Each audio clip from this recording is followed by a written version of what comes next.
Another week in AEW, lots more stuff to talk about. Forbidden Door on the horizon. And I wouldn't be able to do this AEW stuff without the AEW guru, my co-host for AEW shows, Dave Robinson. How are you, mate? I'm all good, mate. I'm all good. How was your Monday?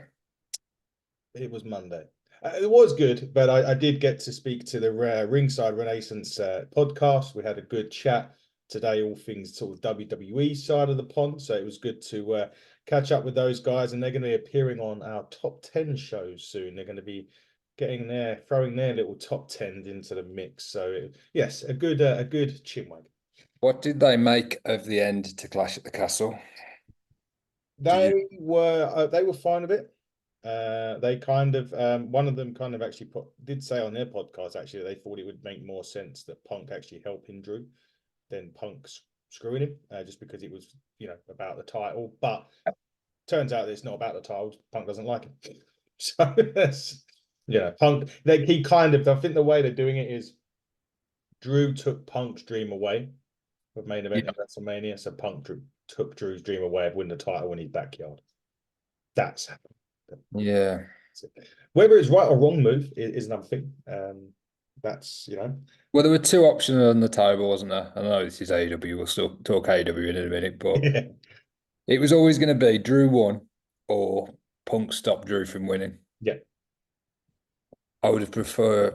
I would have preferred the first option, to be honest. I thought the crowd just, they just hated it, didn't they? yeah. They Just did. so quiet.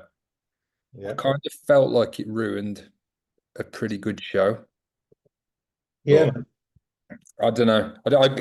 I get where you're coming from. I get where the guys are coming from as well. I do see that. I just think they've booked the same finish at the past two Mm. Clash of the Castles, essentially screwing Drew. Yeah, I don't know. I think I'd have liked to have given him his moment in Scott because he didn't have to retain the title for long. Damian Priest could have had a rematch and Punk could have screwed him out of it then.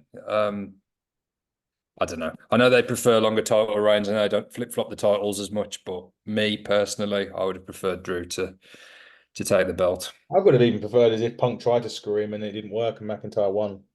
Like Yeah, and then Punk and McIntyre gets a little way through the crowd, like the Punk exit through the Cena thing. precisely that, because I thought at the end perhaps because Priest had obviously hurt his leg. I mean, Jesus, that spot on the rope was horrific. Yeah. I thought Drew may have like crucifix pinned him, Yeah, got away with one, but they didn't. They're going with this, so we'll see how it pans out for sure. We'll know what type of mood McIntyre's in tonight. I'm guessing not a good one, but we'll find out on yeah. which should be entertaining. Um, but AEW. So let's talk some AEW. Let's talk the first thing. The TNT Championship qualifier. That was actually talking about Punk, so it's kind of good that we're bringing on. Jack Perry goes through against Dustin Rose in a good little brawl. Did like it. I did actually liked it a lot, to be honest. It was really, really good. Well, I have a question because we were talking about Punk, and it just makes kind of a good segue into this. And I did ask this to the ringside Renaissance team earlier, and I thought you'd be the best person to ask. Is this whole CM Punk thing that happened a year ago? I don't like to keep dragging on about the past and all in last year and what have you. And I would have liked to have asked this to Gary Joe actually on Sunday, but we'll probably get a chance this week to bring it up again. Is this the best thing that's happened to Jack Perry's career, really? I mean, if you think about it, it wasn't really going that we don't really know where it was going. He had just turned heel at the part of, when all this Punk stuff kicked off. And then obviously that it all happened. He got suspended. Everything he's now merch is selling out. He's kind of back with this new attitude. I don't think that happens, or I don't think he's anywhere near where he is now if it didn't happen. No, I agree. I agree. I've liked it from the start. I liked the Young Bucks showing the video footage. I liked the stuff that Jack was doing in New Japan. I think that indicator of the scapegoat t-shirt selling out straight away on the AEW shop was a good sign of things to come. And I think it's working out absolutely brilliantly. His ability in the ring has never been in question, but it was that connection with the audience, and he's certainly made it now. Yeah, I think in some backhanded way, it's all worked out for the best for Jack Perry, and I do predict that he'll be the one that wins the tournament as well. Yeah, I think so. I think that's written in the stars near enough that he wins that tournament. I think yeah, I definitely think it's probably been the best thing for his career. As you said, I think the connection was kind of there with Luchasaurus early doors. All the crowd were doing all the waving and all that crap that they've done for the Yeah, entrance and stuff. I think it dwindled, and then when he turned, I don't know, it didn't quite have it. But that sometimes it takes something to yeah. click. I think it was around that time that they had the four way with the four Mhm. pillars. You know, Yes. you never really took Jack as a serious contender to win that match, and also his Mhm. mic work was kind of questioned as well. We spoke about it. You know, he wasn't the most confident, but his mic work now, the stuff that he's doing, you know, in both backstage skits and in the ring on the microphone, I think it's been absolutely phenomenal since he's been back in the fold. And this character, the scapegoat, again, that's come from the Punk situation, a real bad situation for the company. But they're making money with it now, and it has been great for Jack's career, as you say. Certainly has, and we'll be interested to see. As you both said, I think we're gonna. I think he will be the TNT champion come at the end of Forbidden Door. I just want to quickly touch on a quick one that happened at Dynamite. It was very quick. It was Roosh. It didn't last long, not surprisingly, in his match at all. I think is it this week they got in? Is he got MJF or they're doing something with MJF this week on Dynamite? Yeah, Dynamite. Yeah, it's the opening match, and there'll be no Okay. ad breaks. Wow, so they're doing commercial free Yeah, MJF Roosh to kick off Dynamite this Wednesday night. that's right. Yeah. Wow, that's going to be an interesting start. But good. I mean, very brief. I know they had that big pull apart brawl. They had to empty the locker room. But hopefully now we get to see a bit more from Roosh because he's another one that like we get to see him a little bit, and either an injury hits or visa or something hits, and we don't see him enough to really appreciate him. I really want to see a big run for Roosh now in AEW, even if it means obviously losing to MJF this coming week. Yeah, that's it. That's what we're all expecting, really. That MJF is going to come on top, come out on top of this feud, or even if it's just this one match. But as you rightly say, we want to see a bit more of Roosh consistently, and hopefully he doesn't just disappear again for 6 weeks after this match, regardless of which way it goes. Hopefully something good could come out of it, and we see a lot more of him because he's a phenomenal performer. He's someone very different. There's nobody really like Roosh in any of the companies. You know, he's quite unique in that respect. He's a heel, but the fans love him. Um, they love to hate him type of thing, or they respect him. So yeah, as you quite rightly say, mate, let's see a bit more of Rouge moving forward, regardless of what happens with MJF. Yeah, indeed. I hope so. We will find out obviously a bit more this week for sure. Obviously, coming up in the Owen Hart tournament, Shingo is going to be in it. That comes as a big surprise. What do you make of Shingo being in the Owen? Yeah, that's awesome. That's awesome. And obviously, Owen spent some time in Japan as well. So I think having the involvement of New Japan wrestlers in the Owen makes a lot of sense, and it will make for some good matches as well. I don't know if we've got the full lineup for the Owen yet, but we've got some real good competitors in there and people that, we're going to get some dream matches as the tournament goes on. The standard of the wrestling is going to be consistently good, but I think it's going to build to a really good one-on-one match at the end to decide the winner, and the winner will obviously get a world title shot down the line as well. Don't know if that was at all All in. in. Yeah, yeah. All in. So, Mm. so given, given that, then are we saying that he's trying to work it all out, isn't it? But Osprey's obviously going up against Swerve at Forbidden Door.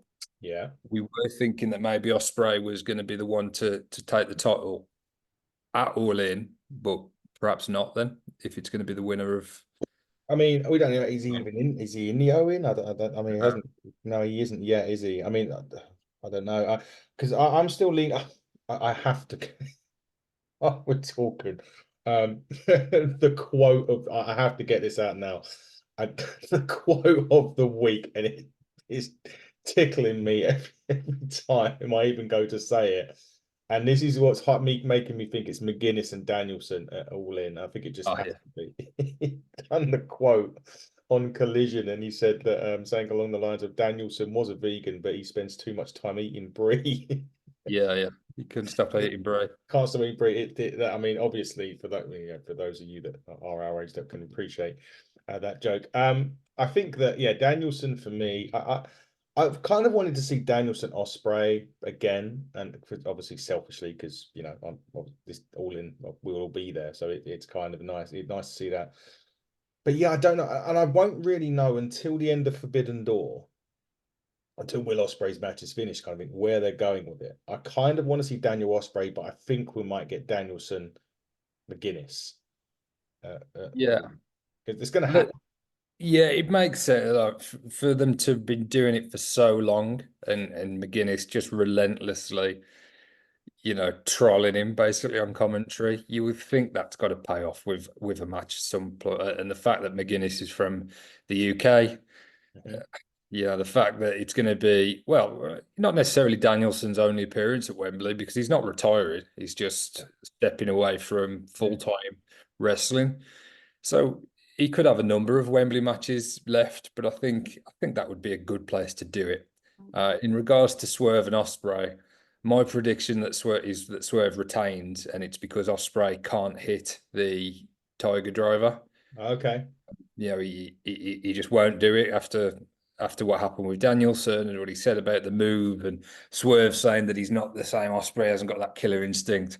I think that will cost Osprey the match, and I think that will be ultimately how Osprey does win the title down the line. But looking like it's not going to be at all in as it stands at the minute. So we haven't got all the competitors, and I suppose Osprey could still be part of that, and that might be the way that he gets back to Swerve. Yeah. Remains to be seen, but whichever way they go with, we're going to get at all in. We're going to get Danielson. We're going to get Okada. We're probably going to get Omega. We're going to get Swerve. We're going to get Osprey. We could get McGuinness. It's going to be a stacked card, and I think those matches will start coming through now. I think we'll have more matches announced this year, given the fact that ticket sales aren't as going to be as good as last year, given the fact that it's the second time. I think they'll need a bit more help shifting some tickets, and I think announcing some of those marquee matches will help them move a few more tickets in the coming months. Yeah, definitely. So I agree with that. Yeah, there was like one match announced near enough, didn't they? The week of near Yeah, yeah. all into a degree. I'm looking forward to seeing it. Chris McDaniels just said the Elite will be competing in some eliminator matches this week as well. On Okay. Dynamite. That hasn't been announced who yet. We'll wait and see. Speaking of tag teams, I just wanted to quickly hit on a tag team that kind of was put together this week on Dynamite. Hook and Samoa Joe. It's kind of like Hook teaming with his dad in a lot of ways. Samoa Joe's Yeah. got the same sort of physique as that. What do you make? Is this? Are we kind of see this, and then they're going to split, and it's going to go into a Hook v Taz feud? I mean, Hook's done this a couple of times. I'm just mindful of not being too repetitive, but I kind of feel as if we're going to get Hook and Samoa Joe at some point down the line on AEW. Yeah, well, you got the Shibata element in it as well, haven't you? So Yeah, it's more like yeah, a, a trio that's kind of formed. Um, I would say the big match coming out of it will be Hook Shibata. But I don't know. You say you with Samoa Joe in there, they had that great match. He had that great one-on-one yeah, match with Hook. That was one of his total yeah. defenses that was really popular with both the live crowd and AEW fans in general. So I don't think we'd be complaining if we got a rematch there. But in terms of the story to get there, it will be interesting. I do like it. I do like, but as you say, we have seen it a few times with Hook being in makeshift tag teams. We've seen him with Orange. We've seen him with Jericho. So let's see what happens with this. But I thought they did well together on Dynamite. I thought it was a good match. Yeah, I certainly did. I enjoyed it. If it was quite fun, it was just big, massive squash match, but I certainly enjoyed it. I'm going to move to excuse me, Mercedes Monet and Zukis. Was that it? Said it right there, boy. But Oopsie. close enough. Um, Yeah. she I obviously never seen it before. It was a really good match actually. Really enjoyed it. Obviously, there wasn't really never any in doubt that Mercedes was going to lose. I know they did mention that if she just won, she would go along to face who they facing, who's she facing next? Oh, it's Oh, can't remember her name. But yeah. Oh, Stephanie Vanquist. Yeah. That's it. Yeah. They did say the winner would go on and face it. I didn't expect Mercedes to lose this match, but a good tune up for Mercedes getting ready to take Vanquist, that will be a really good match, a Forbidden Door title for title as well. Yeah, and we haven't seen much of Mercedes in the ring since she joined AEW, so I'm glad we are getting that now. Obviously, she's got the title, but we don't just want to be seeing her at the pay-per-views. We need to be seeing her more consistently, and I'm sure she wants that as well. You know, she loves Mm. wrestling, and she's a great wrestler. So I hope we can see her week in, week out. A big part of her going to AEW and signing for AEW was the ability to have these matches with CMLL stars, Yeah. with New Japan stars, with the AEW roster. It just opens up the potential matches that she can have, and matches that perhaps she thought she couldn't have, wouldn't have, definitely wouldn't have had if she'd have stayed in WWE, even though they seem to have opened their own forbidden door in recent times. I don't think it would have afforded the same opportunities and the freedom that she gets by being under contract with AEW. So it was a good match. Mercedes, showing exactly why Tony Khan has spent so much money, and it's paying her so much money because she is a top performer and one of the best women's wrestlers in the world. Yeah, she certainly is, and she certainly, as I say, we're certainly seeing that in AEW. Looking forward to seeing her against Vanquera Forbidden Door. That's for sure. I have to mention, we have to give a quick shout. Will Ospreay and Ray Fenix put on an absolute star-studded main event for certain, and it was a match, to be fair, but because of obviously Ospreay's world title match coming up, I wasn't quite sure if Ospreay was going to retain this. Phoenix had obviously held the title before prior to injury. So I was kind of thinking, is it going to go, are they going to go one way? Is it going to go the other? But Yeah. it was just an incredible, incredible match for sure. Whatever happened in that was a crazy match. Loved it. But Ospreay carries on his momentum heading into Forbidden Door. Yeah, sensational. We knew it would be. Yeah, I'm with you. There's a few moments, there's a few near falls where I thought that perhaps they could put it on Ray Phoenix because he didn't hold the title for long. He was dealing with injuries at the time as well. And it could have been a really long, elaborate way to get the title back to him, rather than have him in it trying to create a feud with Roderick Strong. It looks like Osprey's going to go on like a bit of a long title run, similar to Orange Cassidy, and we're going to be having these type of matches week in, week out, which is great for us fans. But I think a lot of people are expecting Will to be right at the top of the card, not just for the match against Swerve, but long term as the face of AEW, and somebody that we'll be seeing holding that world title down the line. So interesting what happens really.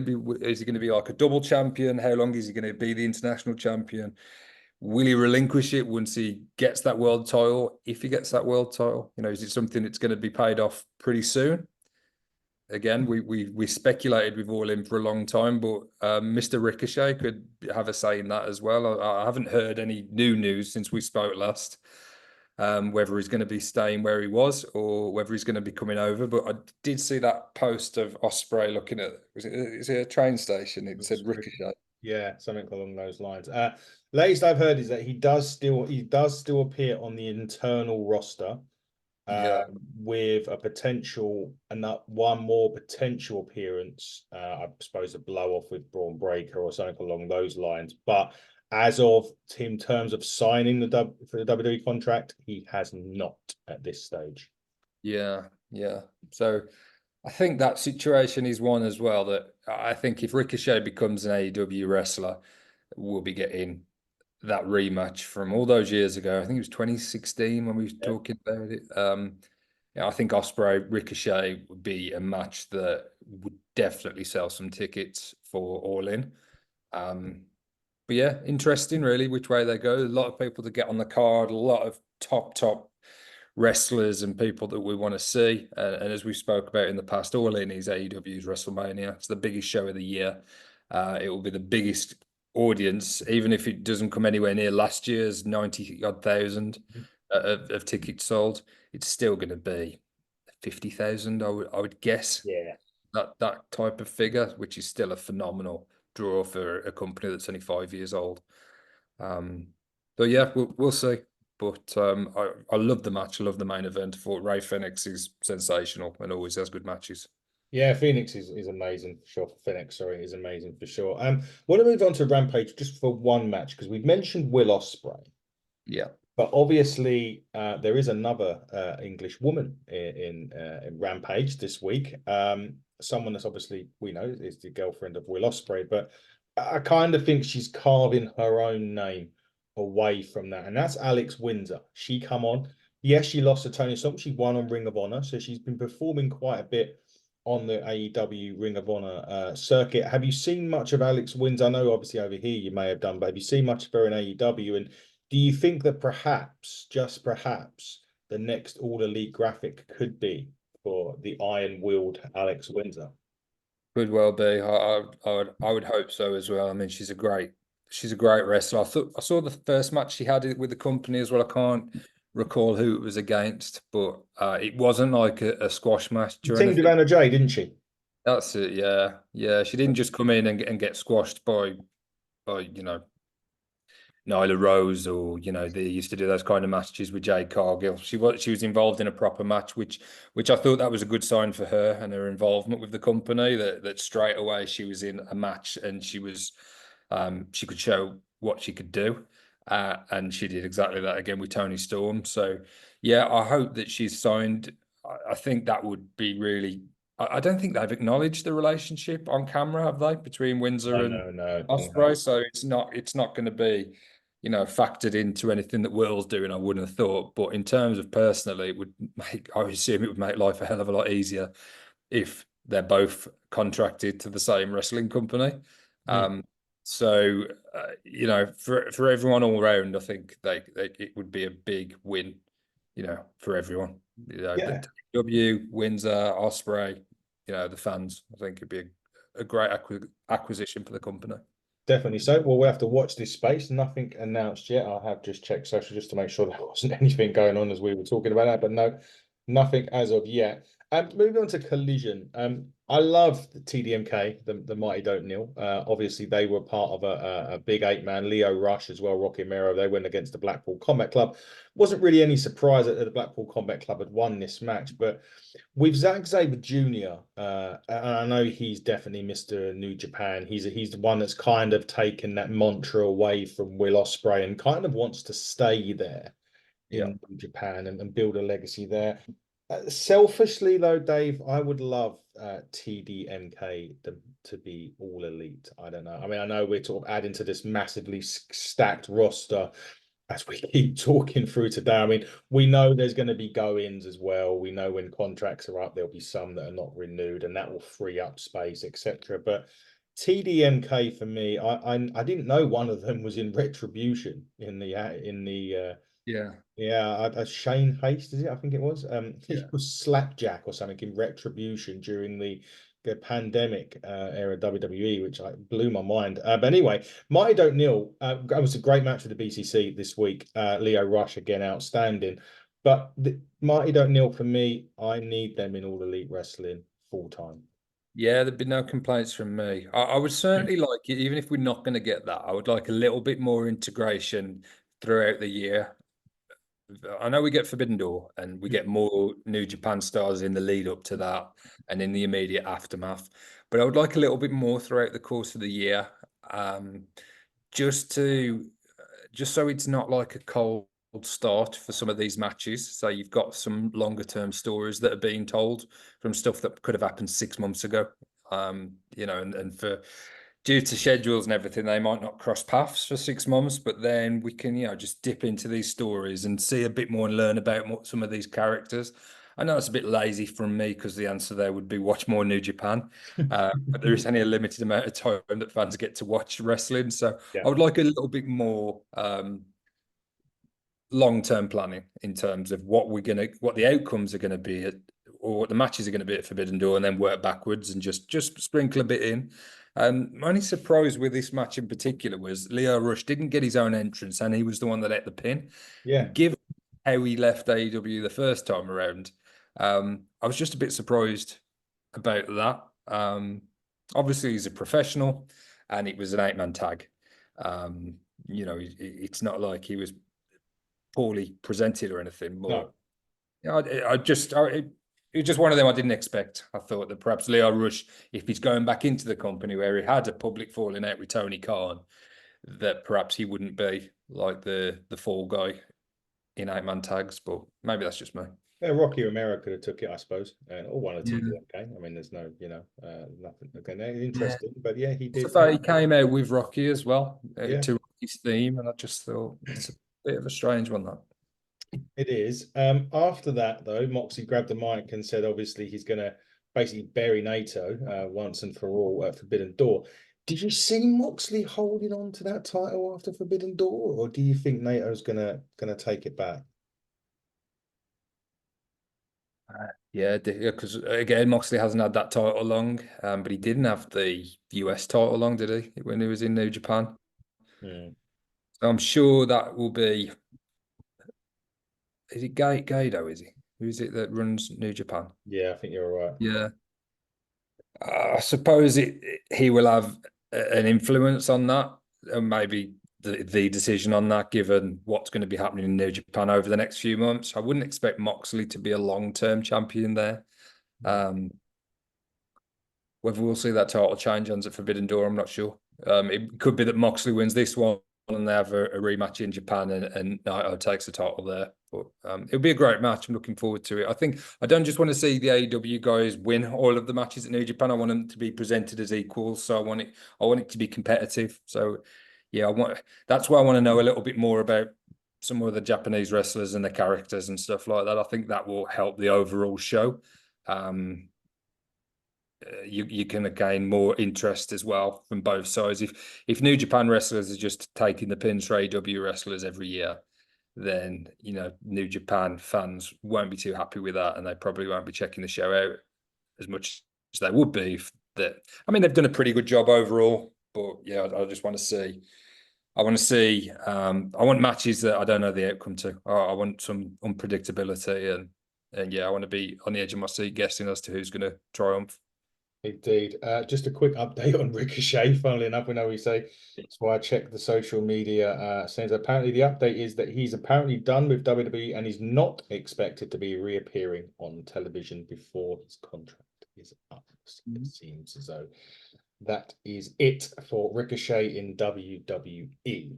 Well, maybe then that's why with the Samantha Irvin involvement, at, at, when she got in the ambulance with him and she left on Raw the other week, maybe that was just because it was a little bit up in the air and there was a possibility that they could do something else with it. So they just kind of, wanted to keep all of the options open to them. I suppose they still are, and to a degree, he hasn't signed with AEW. So, He can, yeah, can he? Until he's out. Yeah, I'm not sure. Yeah. When does the contract actually expire? July. July is what we've been told. So it won't be Forbidden Door.